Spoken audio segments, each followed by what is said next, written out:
All right. Hey, teachers and parents out there. So, this interview is for you if you are looking for ways to build leadership skills in your children or your students and you want to do it right. And maybe if you might be thinking of starting your own business, we have a little bit of that too. So today we are learning from Lorraine Hay Connell, who has been highly focused on how to build leadership skills in teens.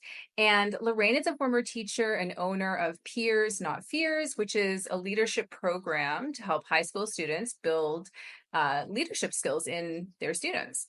So, Lorraine, before we start, I just wanted to get your opinion on the leadership as one of the 21st century skills. And if, in case you're a listener and you don't know what the 21st century skills are, I like to sort of think of them as the skills that are like non-academic in a way. So it's like critical thinking, creativity, leadership, initiative, understanding digital literacy, communication, collaboration, those sorts of things.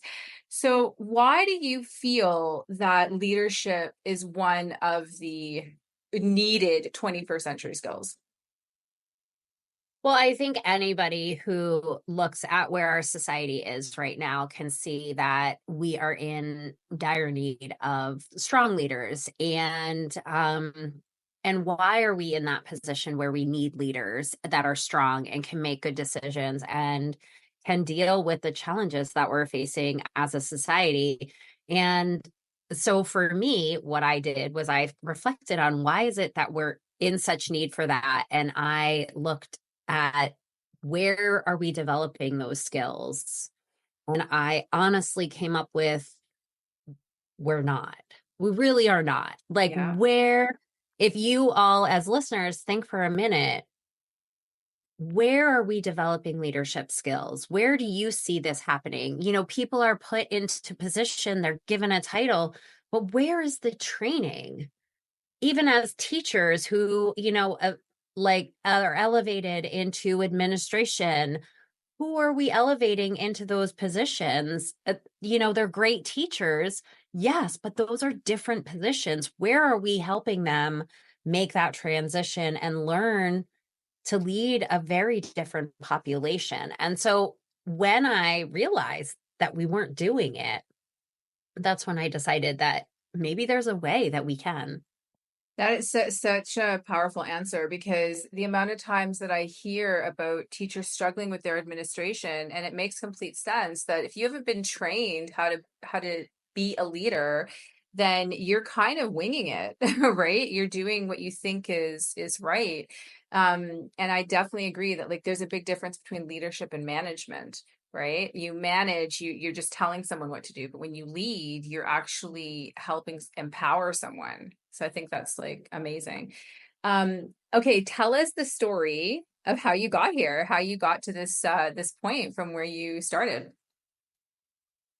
Well, I mean, I think a lot of it starts with what happens when you're young, right? So I was a teenager and I kind of thought I had some leadership qualities, but I didn't have a place to put them, right? I was on teens, I was mid-level kid, I wasn't popular. And at that point, and still pretty much is right now, a lot of the positions of leadership come from popularity. Yeah. And um and I was a teacher. I was a teacher for about 20 years, and 10 years into teaching, I really wanted more. I loved what I was doing. I thought it was one of my favorite things that I ever could possibly do, but I wanted more. And I looked around at my options, and like teaching was it. There wasn't a ladder in teaching. Yeah, I could become an administrator, but like we just said, those are very different jobs. And Mhm. I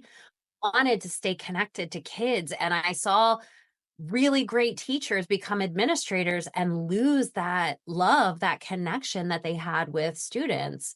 Um, and then, so that was 10 years. Then 15 years, I was offered an opportunity to work with student leaders. And that I found an immense passion when I started working in that role. I loved seeing their growth. I loved empowering them. I loved everything about it, except there were a couple of things that really opened my eyes to leadership. So I had these students who got these titles. They were called student leaders, right? Peer leaders.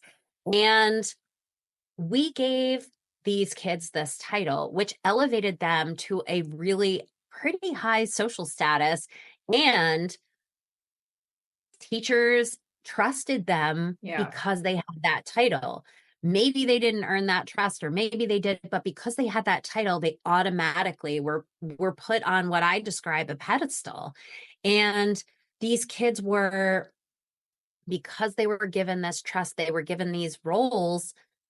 Teachers look to them to be the student leaders, obviously. Yeah. And if they made mistakes, right? So maybe they didn't have a pass in the hallway, we didn't even think twice about it. If they came in late to my class, I never even questioned where they were. I Yeah. just made the assumption they were doing good out there. So we allowed them to do these things and get away with things that, like, experiences that I did not believe the same thing for other kids.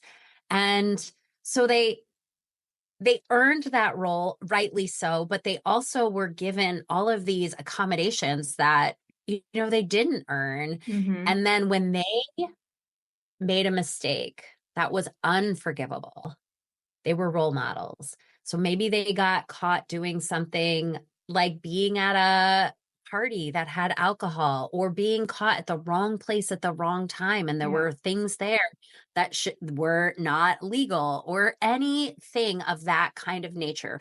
We can all imagine that student who made the wrong decision. Yeah.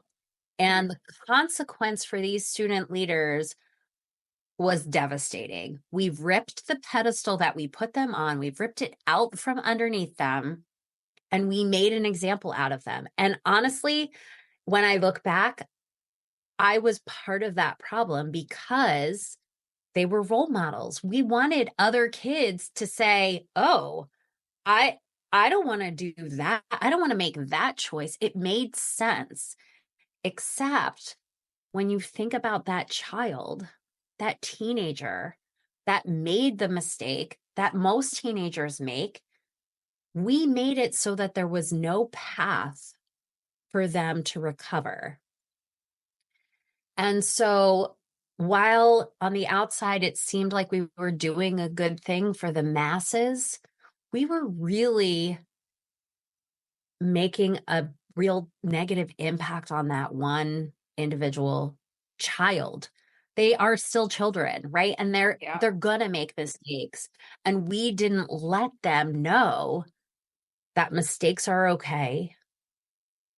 Some mistakes are worse than others, but here's how we're going to help you navigate this mistake. We didn't offer that to them. We just made it so Yeah, I was they gonna were say, like, no giving them the longer strategies to, okay, I made a mistake now. People know about it. How do I move forward, right? How do I actually like take ownership of it and be like, it was a mistake and this is what I've learned. right. Right. We didn't even think about that part because it was so important to us as a community to make sure that other students knew that that was a big mistake and there are consequences to those mistakes. And so the other piece of this puzzle was that when those kind of things happened, other students did look at that and say, wow, they make that mistake and that's what happened to them. I make little tiny mistakes. There's no way that I could be a student leader because I know that I make Right. mistakes. And so we give this impression that leaders are perfect. Leaders have to have a title, student leader, peer leader, whatever. And so the 90% of kids who aren't in those roles believe that they can't be leaders because there's no opportunity for them. Yeah. And so that's sort of where this started to evolve for me. And then I saw this gap 90% of these kids were not getting this training, and the 10% that were really already had those skills. We were just enhancing them, which is great, but like Yeah. 90% is a lot of people to not be developing skills with. And so Peers Not Fears is an opportunity for me to work with all students, regardless of their age, their gender, their economic status, their Yeah. Their titles, grades. their grades, Yeah. right, their popularity Yeah. status. It's a way for me to reach any student and say to them, and say to everybody listening, the only requirement, please hear me, the only requirement to being a leader is that you make decisions. None Wow. of those other things that we talk about leaders having, those are all qualities of leaders. Every one of those qualities is something that you can work to get better at. But the requirement is that you make decisions. And you're listening to this podcast, so you've already made a decision. So There you sorry, not go. sorry. We are already leaders. Yeah, absolutely. I definitely think that people underestimate their own power as a leader, and just leading by example. You don't have to be the most vocal person in the room to be the leader, right? And I think that's why that 90% kind of gets lost, because we're taught, oh, you have to have these qualities, but it's actually not a box, right? You have to be outside of the box a lot of the times to be a good leader. Absolutely. Right. So let's start with Peers for Fears. I just want to quickly start with the end in mind. I love the book, The 7 Habits of Highly Effective People. And one of his chapters is all about starting with the end in mind. What is your end vision for Peers Not Fears? I love that you're asking me that question, because that's where it started. I was at a point in my life where I knew that I couldn't stay in teaching, but I was like, what else can I do? And I really, if you are an educator, please know there are so many things that you are able and capable of doing as a teacher, that Yeah. if you don't want to be a teacher anymore, that you can do lots of things. And I was not in that mindset at this moment of my time. I was like, if I'm not a teacher, what else can I be? I had this devastating idea that if I left teaching, there was nothing else I could do. And that was so, so far from the truth. So, anyway, I was feeling very low, and I was like, what can I do? And the end came to me as, I want to create a system in which I'm training kids, teens, who then take what they've learned with me, train other kids with those skills, who then train other skills or other kids with those skills. Yeah. So eventually there is a world full of trainers who may not be at their highest level, but they're working towards it. And they see that every time they work and they build those skills, they're getting better, and that they can get better. And it's not this unachievable level of leadership that, Right. yeah. So Yeah. my vision for Peers Not Fears is that the kids that I'm working with today are eventually the future trainers who are helping other programs develop, or other teens develop these skills, so that they can also live their lives knowing that they're leaders. Definitely. And I think having like that growth mindset, right, within you, to know that like you can develop yourself. Developing yourself is Mm. so underrated in schools, and I think, this program, it's going to help kids see, oh, wow, like I can get better at things that aren't sporty or aren't academic, right? There's other opportunities for me within myself, and it gives them sort of that growth mindset, which I think is so incredibly important. I wanted to ask you, so at the beginning of starting your business, what was kind of like the biggest fear or challenge you faced, and how did you get through it? The biggest fear was leaving something that I had known for 20 years, right? So Yeah. I knew as a teacher, like that beginning feeling of every year where you're like, oh, I don't know what I'm doing. And then you're back in it and you figure it out. Like that was every day for me. I had Okay. no idea what I was doing. And you mentioned like developing yourself. It was it was every day something I was learning something new. And I realized that when I was in that 10-year mark, I really needed that opportunity. I just Right. wanted to continue to learn. I wanted to continue to grow. I really loved teaching and I really loved working with kids and I loved getting different kids every year, but it wasn't enough. It was still very same. And so now I'm doing something new every day. And in the beginning, I didn't have the confidence in myself that I could do it.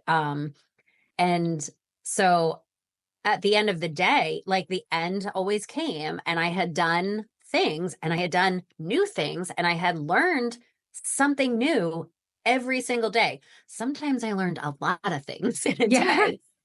Was it was feeling that energy of learning something new that was both scary and exciting at the same time. Yeah, that's such a great answer. And I think as teachers, we do have that fear of moving out, and with our identity, especially, like our identity is so tied up in being a teacher, right? And Yes. we don't always have that confidence. I was actually going to say, like, if I were a new teacher and I were coming to you and saying, okay, like I can't do this teaching thing. I really want to start my own business, but I'm scared. Is there any specific advice you would give me, just to, like, just make sure about this or something like that? Honestly, my best advice is join and start networking. Build your network Good because idea. the people that you surround yourself with will encourage you, they will teach you, they will take you under their wings. You will feel that feeling that you provide students, right? Like Yeah. as a teacher, I gave my students that confidence, that courage. I mean, I was teaching chemistry. And so for me, I had lots of fear in my classroom. I don't do math, very fixed mindsets. And I would envelop those kids and say to them, I know you can do it. Let me give you the resources. Let me guide you. And when I started networking, I found that with and for me it was with other women and women who had taken that step and women who were struggling like I was, and they just took me and loved on me and helped me see that there were other things out there. I cannot stress how much having a very powerful network of people who support you can be. And if you don't have it in your school and you don't have it in your home, you can find it in other places. It is possible. Yeah. That's exactly what I was going to ask you, because that's such a beautiful answer. Like, so where did you find your network, or like what ideas did you come up with to be like, okay, I've got to find these people. How am I going to find them? Were they just around you, or? It it was kind of, I don't even know if I know exactly how it happened, but the woman, when I was at that really low point in teaching, a friend of mine connected me to a coach. And Okay. I, at that time in teaching, I had I had a stable job. I had enough money. I could afford a coach, but I didn't want to invest in a coach. And then, a year and a half later where I was like, I don't have enough money. I need a coach. I was willing to invest at that point.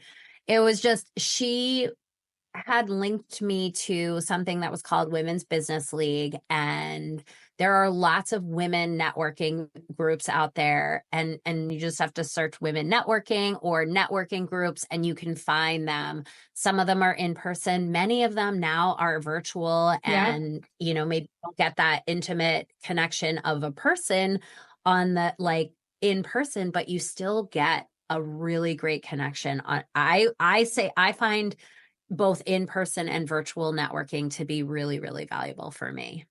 Absolutely. I mean, it's okay to start virtual, but you never know what then might approach within your hometown, right? And what Right. you say is so valuable, and I really want people to hear it because that quote, you are an average of your five closest friends, right? If the people surrounding you have a negative mindset and don't feel like there's any room for growth, that is going to pull you down. You need to find those people that will lift you up and have been in the position maybe you've been in and want to see you succeed and want to see you do well, because that is such a powerful motivator that I think people sometimes forget. So that is great advice. I love that. I absolutely love that. Yeah. Anyways, okay, so when you first started, did you just go out and approach schools to implement this program, to implement peers not fears, or what was the first step that you took? Well, so the other really great thing about networking is that people put you in connection with other people who might be interested in what you're doing. And so Okay. what I first started doing was just really educating people on the problem. Like I don't know that there's a lot of people who really see the problem that we don't have good leaders right now is that we're not training them. And Mm, so I really spent the better half of a year educating people around me that this is something that we need. And yeah, I would talk to lots of people. I got better at explaining what I was doing. I wasn't really sure what I wanted to do because if the only requirement to being a leader is that you make a decision, well, you're a leader then at less than a year and you're a leader for your entire life until you die. That's a lot of people that hmm can be trained in developing leadership. And so I was all over the place. I was like, I can work with adults, I can help teachers, I can help. And I found that my heart was that 13 to 18 age range. Okay. And so I just started to really hone in on that high school age. And I, yeah, it's all about networking and making connections and finding out where it is that you fit. Yeah, yeah. I mean, absolutely. I definitely agree with that, right? Finding your kind of niche, right? Which is great. I know I've done exactly that same thing, gone too broad. Yeah. Right. And you Yeah. have to, it's so important that they say, you need to niche down. You need to find like that sweet spot, that group of people that you want to help, that you can help. So that is great. I want to focus a little bit on the teachers and the parents. So Yeah. first, like just maybe walk us through the first couple weeks of the program. Do you go in, do you play games? How do you kind of get the kids involved? Yeah, it's all of the work that I do stems from play and team building and activities because when we engage in that way, our resistance, our defenses, they all come down a little bit because it's fun. Yeah. And when you're having fun, you're more willing to see things differently, try things a little bit. And so, what I really in my group coaching, which is virtual, that's a little less game oriented. It's more like, let's talk about some of the things that you're struggling with and let's find ways to support that. And where can you find leadership in your communities and things like that. But when I'm in a school, it is a lot of team building and learning from honestly, when you play games, you make a lot of mistakes and Yeah. mistakes aren't celebrated very well in our lives. Yeah. And if we go back to that example of putting that kid on the pedestal, that kid learned to hide mistakes. And I think there are a lot of young adults adults who are very afraid of people knowing that they make mistakes. I mean, there's a something out there where everybody's talking about recovering perfectionism or perfectionism, and that's a real thing. And that, I think, is because we don't celebrate mistakes. We make them bad, right? If I Yeah. think of any school assessment, I'm either right or wrong. I'm Yeah. either good or bad. And there's no like, okay, you didn't get this. That means we need to work on that. Let's embrace that. It's like, Yeah. okay, we all got 100. Let's move on. It's so contrary to what life is all about because and and I know one of the things for me is that I really, really honestly thought that if I tried harder, if I worked more, if I did it better, I could be perfect. I mean, I really, really thought that. And Yeah. and because I thought that, I portrayed that image to the world. And so every student that was in my classroom saw me being perfect because I was playing that part. And so I was sending them that message that I believed that they too could or should be perfect. And that is one of my most solid regrets is that my belief system translated into other young people. Yeah, definitely. I read a quote just this morning that would fit that. I'm in South Africa, right? So I have a lot of Nelson Mandela quotes. And this one quote that I'd never Mm. seen from him came up, and it was, um, I never fail. I either win or I learn. And I thought that was so powerful because that is the mindset that we have to instill in students these days, is that it is not about failure. With every failure, it is a learning experience. With every mistake, it is Yes. like it is taking you down that path of life that is going to get you to that spot where you need to be in the future. And you have to have these experiences in order to get there, right? And it's Yeah. not something to Yeah. be ashamed of or upset about. It's always to look at something as a learning experience. So yeah, no, it's so true. How what advice would you give parents? I know you are a parent, and I'll actually start there. What have your own children taught you about leadership, or maybe what have you taught them? Well, and I think, they often will rebuff me and say, Mom, I'm not a leader. I'm not a leader like you. And it really warms my heart because I'm like, well, you don't have to be known as a leader. So, I think the things that I work on with my own children is embracing their mistakes. They have made some pretty gnarly mistakes, Yeah. and how do I react in that situation? Do I like shut them out? Do I make them, feel terrible? Or do I talk to them about how they might repair those mistakes and what are their options and what happens now? And that is probably one of the hardest things because in all the model of parenting that I have seen or experienced Hmm. is that when my children make mistakes, they have to suffer consequences. And so, again, when we take those pedestals, we put them on that pedestal. I mean, they're my children. I put them on a pedestal. And then when they make a mistake, if I'm ripping that pedestal out from underneath them, it's teaching them one really important thing, that mistakes aren't okay. And so I have to check myself.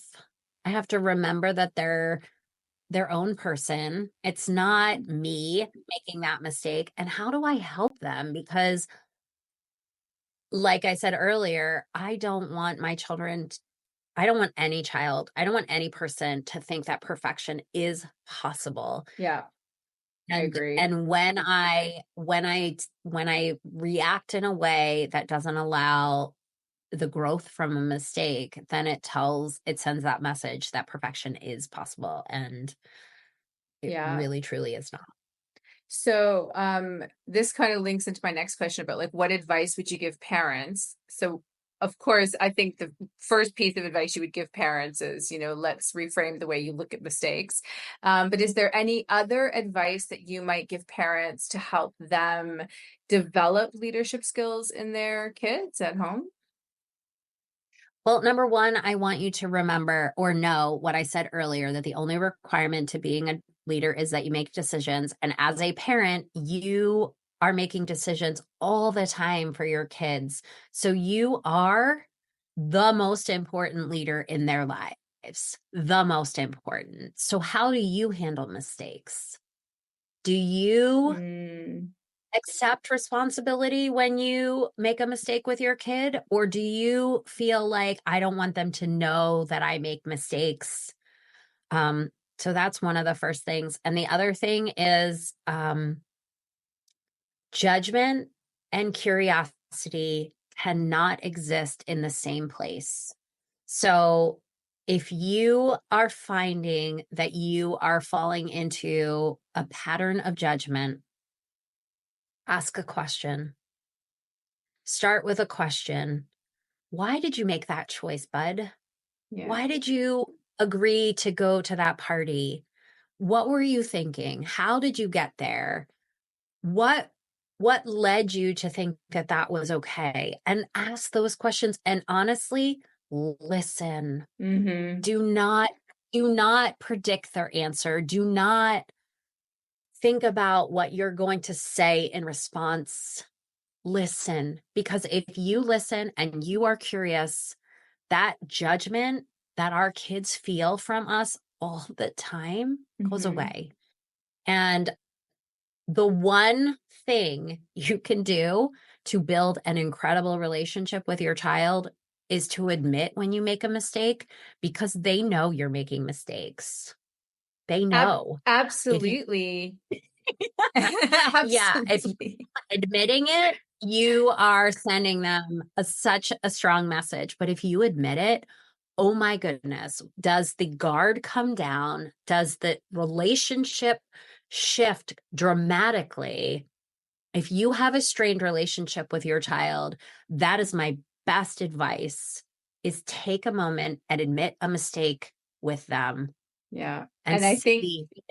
Sorry. And I think if they ask you, well, why did you make that decision, mom? Then answer them, right? So if they Yeah. if they do the same thing, they lead with curiosity rather than judgment, which I think is absolutely brilliant. We should put that on a t-shirt. Um, then like there's an idea for your merch, like moving forward. That, yeah, answer your child. Like if they say, oh, well, why did you do it? Because you're teaching them the skills that they need to ask themselves, right? So now they can also ask you. And instead of like, oh, well, we don't have to talk about it or it doesn't matter, right? No, just, okay, let's talk about it. I'm not, I Yeah. think I made Open that up. decision Yeah. because of this, but, you know, Right. Right. so, And that honesty is so empowering on both ends of the spectrum. Your end as the parent, the child's end in seeing your reflection. Um, yeah, and I had one more thought and I lost it. So oh, never sorry. mind. If it comes back, just like, yeah, just like interrupt me and just like say it. Yeah. I'm sorry. Oh, I do remember. Yay. Parents, you are a leader, but remember that leadership is something you can grow at, you can get better at. So even if you're like, wow, listening to this, I do a terrible job, you can get better Yeah, every time you practice, right? And I say this a lot like, how do you get better at basketball? What do? You practice, that's it. you listen to a coach, you do training. The same thing is true with leadership. The same thing is true. You can get better. Absolutely. 100% have that growth mindset. And I mean, there's people out there who started, huge parts of their lives at like 40, 50, 60, 70. So they're, never think that you're stagnant in that one place, Oh, right, right? right. You can always get better. Absolutely. Okay, I just want to go into the students for a sec. Can you give us an example of how to approach a student who is reluctant to become a leader, who kind of doesn't think they have it? Like, is there anything you'd say, or how would you approach that student? Well, I always start my programs with asking how many of you think you're leaders. And I ask them to close their eyes so that they're not influenced by the That's people good. around them. And so I start at that point, and then I tell the entire room again the same thing, that the only requirement to being a leader is that you make a decision. And sorry, not sorry, you are a leader. And so I also tell them that a leader, the reason decision making is the only requirement is because when you make a decision, you are taking yourself in a direction. Yeah. So even when you wake up in the morning and you hit snooze and you sleep through your alarm and you've made that decision, and lots of people will tell you that was a bad decision, the only real person who knows if that was really bad is the person who made that decision, because there is a cost and a benefit to every decision. And maybe the cost of not going to school didn't outweigh the benefit of catching up on the sleep so that you didn't get sick later. It's Right. like so many things are deemed right or wrong when in reality, they're not binary. There's a whole spectrum in between right and wrong. So if I am wrong, or if I'm wrong, it doesn't mean I'm not right. Right. There's some variable in there. You're not completely wrong and you're not completely right. So you're somewhere on that spectrum. And if we make it binary, then there is no opportunity to grow. Yeah, I was just gonna, you like took the words right out of my head there. That's exactly what I was thinking. There is no room to grow. And I think we forget that the first person we lead is ourselves, right? Yes. We lead ourselves first before we lead anybody else. So learning from those decisions is so critical. Yeah, no, I love that. What activities have you noticed that the students enjoy the most? Oh my gosh. It's like taking them back to elementary school and play these silly activities that get them moving, and all of a sudden they're laughing. And I was doing this activity where, one person leaves the room, and we in the room, we decide who's the one person, and they're going to create the pattern. And the pattern, that person changes the pattern, and the person coming in the room has to figure out who's changing the pattern. And I it's know this like, is so good. yeah, and it's so fun and silly. And then I was working with a group of first and second graders yesterday, and we were playing this activity. I call them activities because I'm so afraid that people are going to hear the word game and they're going to think like poo-poo it, but they are games, right? Yeah, And we were virtual, and we were playing caught you peeking, right? So you close your eyes and you open them, and you look at one box on the screen, and if that person in that box has their eyes open, you caught them peeking. And it was so fun and so silly. And then I stopped the game and I said, who can tell me what that was, how that had to do with leadership? And one kid said, well, I had to be brave. wow. That is Yes. incredible. Especially And for like, such a young child, right? and I didn't have that answer. Like, and that's the other thing, is that it's that reflection at the end where you ask those questions and you hear such amazing answers. Like, I had a bunch of answers that I thought, but when that child said I had to be brave, I was like, you're so right. You're so right. Forget all of my other answers. Yes, that's the one. And it's so amazing that when we're playing games, we have to take risks. Yeah. We like, even in tag, you have to take a Yeah. risk that you might get tug. And No, when you take 100%. risks, that's where you're growing. If we're in our comfort zone and we're hiding in the back, you know, we're comfortable, but we're not having fun. Yeah. We're not like necessarily living out our purpose either, right? If we don't take those risks, because we need to have those risks. I think it's just kind of in our nature to really move forward, to move the needle forward. And I was going to say, when it comes to games, right? Like there's a reason gaming is $1 billion business, right? Yes. Because, you know, anybody, if you call it a game, they're like, I'm in. So I think it's Yeah. great. I understand that whole concept of calling it an activity, believe me. But yeah, for me, I'm like, oh, game, awesome. Like I'm definitely going to try this out Yeah, for I'm sure. in. Right. And Yeah. that gets the buy-in for kids is like, oh, we're going to work on leadership and play games. Yeah, let me. Let me in Yeah. it. I was going to ask with what you said. So I know you started off with high school. So how, like, so do you also bring the program into primary schools as well? Well, the model that I use is train the trainer.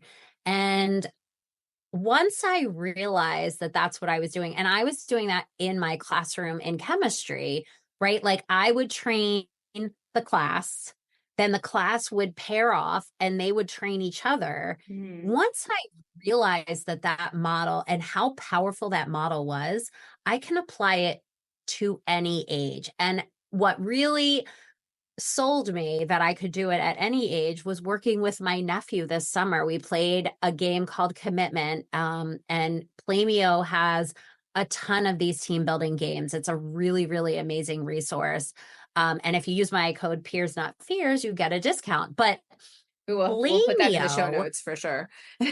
that would be amazing. Yeah. So Plamio is a resource of all of these team building games. And we were playing Commitment, and it's just where kids are standing on a spot and there's one person in the middle, and you have to switch spots, and the person in the middle is trying to steal the spots. He loved that game so much that when I went to visit him a couple months later, he asked me if I would bring the game so that he could teach his neighbor friends. It's And so so good. he taught it. I mean, I was standing right next to him and he explained it. I added a couple pieces and we played it at his in his neighborhood. And then 2 weeks later, I got a text from my sister, his mom, who Yeah. said that my nephew, who is in first grade, he had written out the rules to give to his teacher so that his Whoa. teacher would teach it at school. And I was like, my heart was like Yeah. 3 times that day. Oh, that's so beautiful. I know. I mean, that wasn't even me, and my heart's like expanding just thinking of like because it's the you touch all these people just by doing it once. You realize how many lives you're actually going to impact, right? That is oh, Yes. I love Yes. that. I love that. I love that. Yeah. Um, Before we get to our final thoughts, I have one other question. So, if you have students that maybe have failed at something or something has gone wrong, are there any specific self-talk sayings that you give them to sort of change it around? Like try to say this to yourself or say this to yourself. Um, I think the thing that I really try and share with kids, because Mhm. I didn't know this until about a year ago, is that the voice in my head, the person who is talking to me, is not an abstract person. It's me. Yeah. And so, whatever I'm saying in my head, like, oh, you're so terrible. Oh, you're never going to be good at this. Ugh, that's me. I'm saying those things to myself. Why would I say that to somebody else? Mm, Never, never in a million years would I ever say those things to somebody else. Then why am I saying them to me? And yeah. so once I knew that it was me saying those mean things to myself, I felt like, oh, well, then I'm just going to say something else. I think that is the piece that we're missing. I don't need to give you the words to say. I need you to know that you're that voice. Yeah. And There is Powerful. no reason I would ever spend time with a person like that. I would never accept them as a friend. Yeah. I'd be like, you're so mean. I'm not going to hang out with you. And yet Yeah. I'm hanging out with them 100% of the time. So if I wouldn't choose that person as a friend, pick a different way to be to yourself. And there's lots of books that there's a book that I listen to, Change Your Playlist, and I can't remember the the author's name, but he writes it with his daughter. And Hmm. it's all about like, is the thing you're saying to yourself, is it helpful? Is it kind? Is it true?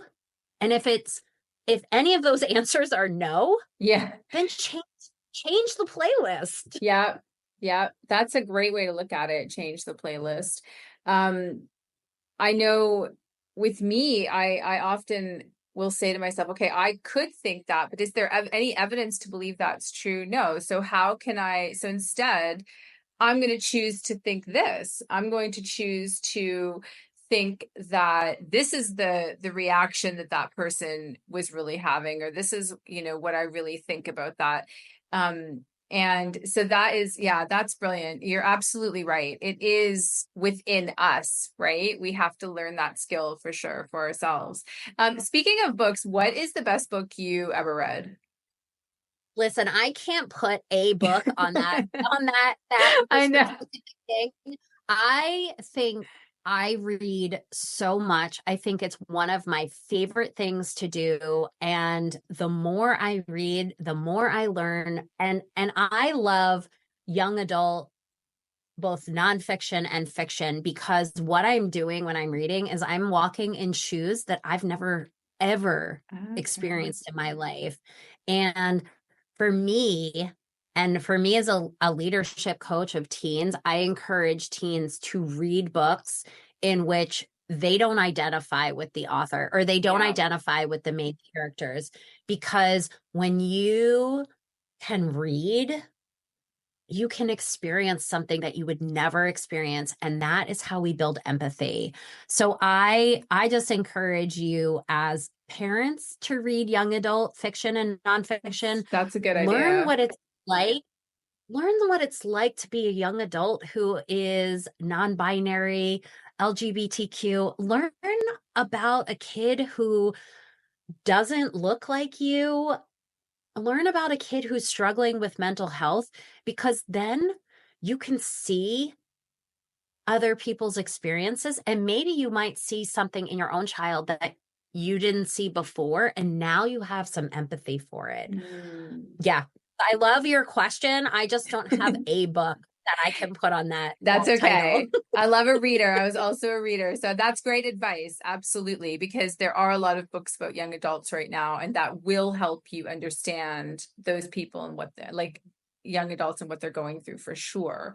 Um, Tell us about your Facebook group and if there's any other places that people can find you online. So if they want to connect with you to implement this program. Yes. Yeah. So my website is peers dash not dash fears. So www.peers not dash fears. Um, I am on Instagram at peers not fears, TikTok, I'm trying to be more present on TikTok, but it's a weird place to be. Yeah. Um, and then Facebook group is for parents. Okay, And great. I had no idea how wonderful it would be to be in a group helping parents, empowering parents, growing leadership within parents to help their own kids. It's called Leadership for Our Kids.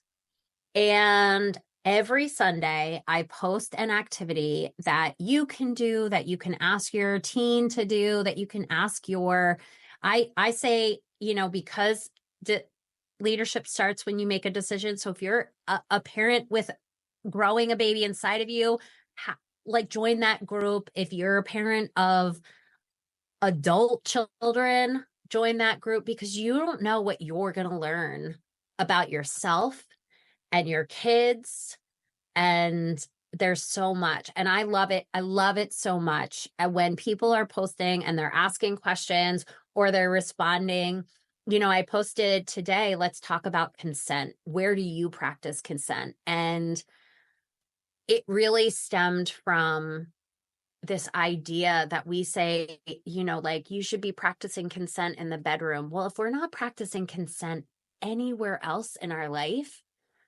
then it's going to be really hard to do it in the bedroom. And I Mm. also realized that it is way easier to say yes to something in the beginning than it is to say no in the middle. Right, because you've already given the consent essentially, right? So then you have to start off that way. Yeah, no, that's great. And even for, I think teachers would benefit from a Facebook Oh, group like yeah. that too, right? Because it's things you maybe wouldn't have thought about with your own students. So definitely we're going to put all of that in the show notes for sure. So now my three final questions, okay? So number one, because I focus on mindset with my mindset coaching, is what is the one thing you do to keep calm when things get chaotic?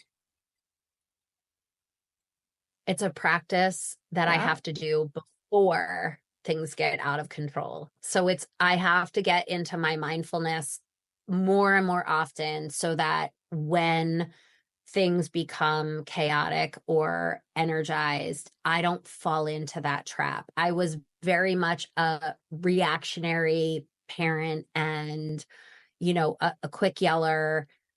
And now that I've been proactive in my mindfulness, in my meditation, I find that I'm less likely to jump into that chaotic emotional stance that I would usually go to Yeah. prior to.